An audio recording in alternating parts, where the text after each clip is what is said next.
Personas que han sido investigadas poseían de manera ilegal armas de fuego. Envías contenido sexual, nunca sabes lo lejos que va a llegar. Pararlo está en tus manos. Esta es la Crónica Gris, esta es la sección que se asoma a los abismos del alma y que comanda Ramón Campos. Hola Ramón, ¿cómo estás? Muy bien, de lunes. De lunes, o sea, bien. Que estamos tú y yo agotados ya el lunes. O sea, bien. Bueno, ¿y de qué nos vienes a hablar hoy? Pues quiero hablar sobre las prisiones. La gente que va a las prisiones, si realmente la prisión funciona como un método de reinserción o como un método de castigo. Lo dices por Urdangarín y la entrevista de Jordi Évole. Fue una buena entrevista ayer. Sí, oye, a mí me sorprendió bastante la frialdad de Urdangarín y lo cerebral que es. Absolutamente. Con su caso. Sí, y no creo que reincida además Urdangarín. Pero tú me hablas de criminales, más brutales. De diferentes delitos. Cuando alguien sale de prisión, todos nos preguntamos, o la pregunta que flota en el aire es, ¿volverá a cometer el delito que cometió? Sí. La verdad es que la idea de que la cárcel no sirve para nada está muy instaurada en la sociedad, ¿no? Pero yo me he ido a los datos, y los datos no mienten. En España, solo 2 de cada 10 personas que salen de prisión vuelven a entrar en prisión. Ajá. Es decir, el 80% de las personas no reincide. Al menos no reincide en el mismo delito que cometió. No es una estimación, son datos de un estudio realizado por la Secretaría General de Instituciones Penitenciarias. Durante 10 años siguieron a 20.000 personas que salieron de la cárcel para ver cuántos de ellos reincidían. Esa cifra, alrededor del 20% de la reincidencia, está muy por debajo, curiosamente, de la media internacional. Es decir, yo pensaría, bueno, pues en Europa, ¿no? Seguro que hay una media mucho más baja. Pues no. Para que te hagas una idea, en Inglaterra y Gales, alrededor del 50-60% de los presos que salen de prisión, de los internos que salen de prisión, reinciden en los 2 primeros años. Pues eso me parece una barbaridad. Tienen un problema. O sea, quiero decir, me parece más anormal eso que los datos españoles. En Francia, cerca de la mitad vuelven a delinquir en los primeros 5 años. Otros países como Alemania, Irlanda, Nueva Zelanda presentan cifras similares cercanas al 40%. Y ya si nos vamos a nuestros amigos americanos, estadounidenses, con el señor Trump a la cabeza, la reincidencia es muchísimo más alta. Las cifras más recientes, siguiendo tras salir de prisión durante los siguientes 5 años a las personas, dicen que alrededor del 76% vuelven a delinquir y vuelven a prisión. Eso, porque ese dato tan alto tiene varios factores. El encarcelamiento es masivo en Estados Unidos, es decir, a nada que hagas te meten a la cárcel. Puede pararte una policía en un coche, de repente te pones un poco agresivo y achironan. Sí. La duración de las condenas suele ser mucho más larga, por tanto, cuanto más tiempo pasan en prisión es mucho más difícil que luego se reinserten en la sociedad. La libertad condicional es muy estricta, es decir, aunque salgas de prisión estás muy controlado y al mínimo tropiezo que tengas vuelves a prisión. Y luego no tienen redes sociales de apoyo y en la cárcel no hay métodos de reinserción o tratamiento. Allí sí que la cárcel es un castigo, es decir, vas a la cárcel para pagar tu pena. Pero si volvemos a España, cuando miramos quiénes vuelven a reincidir, ¿tú qué dirías? Por delito, dices. Sí, claro. Por el mismo delito. Entiendo que hay delitos que tienen, como le llaman, una mayor prognosis de reincidencia, como por ejemplo los delitos sexuales. Y aquí vamos. Te voy a dar una lista de cuáles son los delitos que más se repiten. A ver. Delitos contra el patrimonio. Es decir, el 75% vuelven a delinquir. ¿Vale? Es un ladrón. Vamos. Un ladrón. Las razones son lógicas. Es la pobreza, o la adicción, o la exclusión, o la mera supervivencia. En el tráfico de drogas, dentro del porcentaje que hablamos, de ese 20%, un 40% es por tráfico de drogas.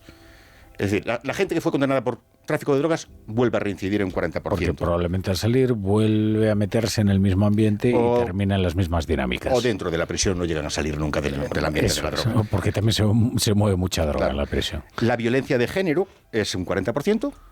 Y el dato que suele sorprender es que la reincidencia sexual es de un 20% nada más. Ah, mira. Y tiene una razón de ser. Hay programas de tratamiento en las cárceles para presos que cometen actos de violencia sexual. Si siguen todos los tratamientos, se reduce al 95%, es decir, solo un 5% reincide. Pero son realmente eficaces. Son muy eficaces y es una de las claves. Es las cárceles, cuando los presos reciben tratamientos o oportunidades, porque no son solo tratamientos, es el sistema que tienen para salir, el tercer grado y la libertad condicional, ¿Sabes la diferencia entre tercer grado? Ajá. Sí. Bueno, si la gente no lo sabe, el tercer grado, el preso tiene que ir a dormir a la cárcel, la libertad condicional, ya puede dormir en su casa. Eso hace que, ayudado de otras cuestiones como la educación, es decir, se le dan clases de EGB hasta la UNED, la formación profesional, los programas contra la violencia de género, el tratamiento de adicciones y ese acompañamiento del tercer grado, la libertad condicional, hace que muchos presos no terminen delinquiendo. Porque al final hay una clave, que es darles una red de apoyo, darles armas que no tenían cuando entraron allí para que al salir las tengan. Lo que es verdad es que cuando alguien ingresa en la cárcel lo que le sobra desde luego es tiempo. Otra cosa es cómo lo aproveche. Eso y efectivamente quizás sea una buena oportunidad para trabajar en una persona, ¿no? Lo tienes encerrado, lo tienes ubicado y además tienes el tiempo disponible para dedicárselo, ¿no? Claro, lo que no puedes hacer es meterlos allí. A mí me llama mucho la atención que hablábamos antes de las cárceles de Bukele. ¿No? Sí. Tú metes a miles de personas en una cárcel, los encierras en una celda y los dejas ahí para que se mueran.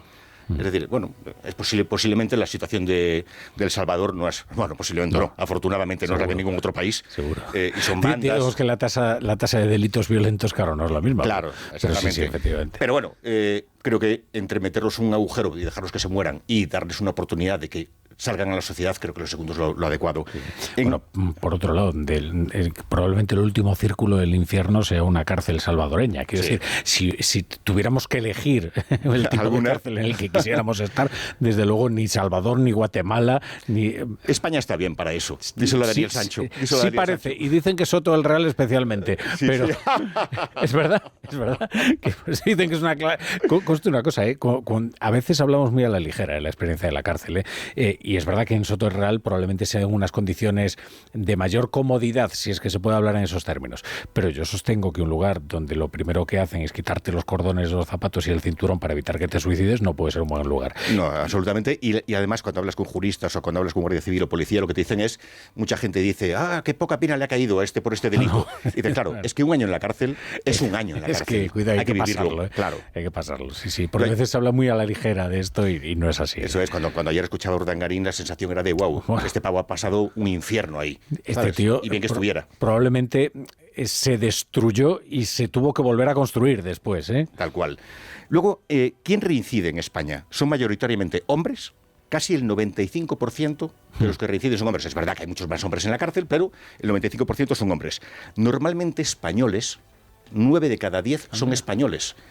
Y aquí rompemos el mito de la delincuencia de los inmigrantes que vienen. Es verdad que también hay un elemento que hay que tener en cuenta, que es que muchos extranjeros que delinquen en España, cuando salen de la cárcel, o vuelven de motu propio a su país, o son deportados. Pero bueno, 9 de cada 10 son españoles.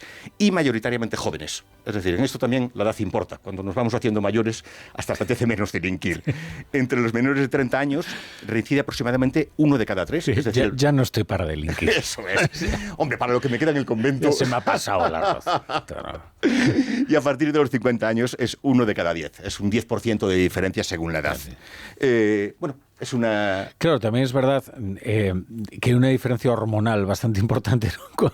Cuando atravesas unas determinadas edades, y yo creo que también que aquí la química tiene algo que decir. No, tiene mucho. Por ejemplo, los delitos sexuales tienen mucho que ver la química. Yo recuerdo el violador de Castellón que salió de la cárcel y hubo un escándalo. Yo hablé con varias personas sobre él, ¿no? Sobre si realmente podría volver a delinquir. Hay que recordar que era un tipo que había matado creo que a 5 mujeres después de violarlas. Y lo que me decían es que con la edad que tenía, que debía estar cerca de los 70, las hormonas ya no funcionaban de la misma manera. Cambia la cosa, sí, desde luego.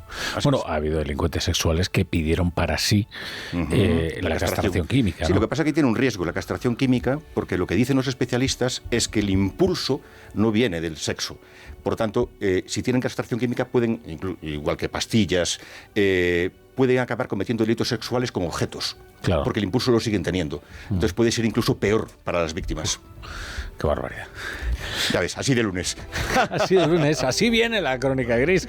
Bueno, Ramón Campos, pues seguimos hablando, ¿eh? Hay cosas muy interesantes de las que tenemos que hablar, Por favor. Próximamente. Algunos proyectos tuyos que tienes ahí. Hablaremos. Hablaremos.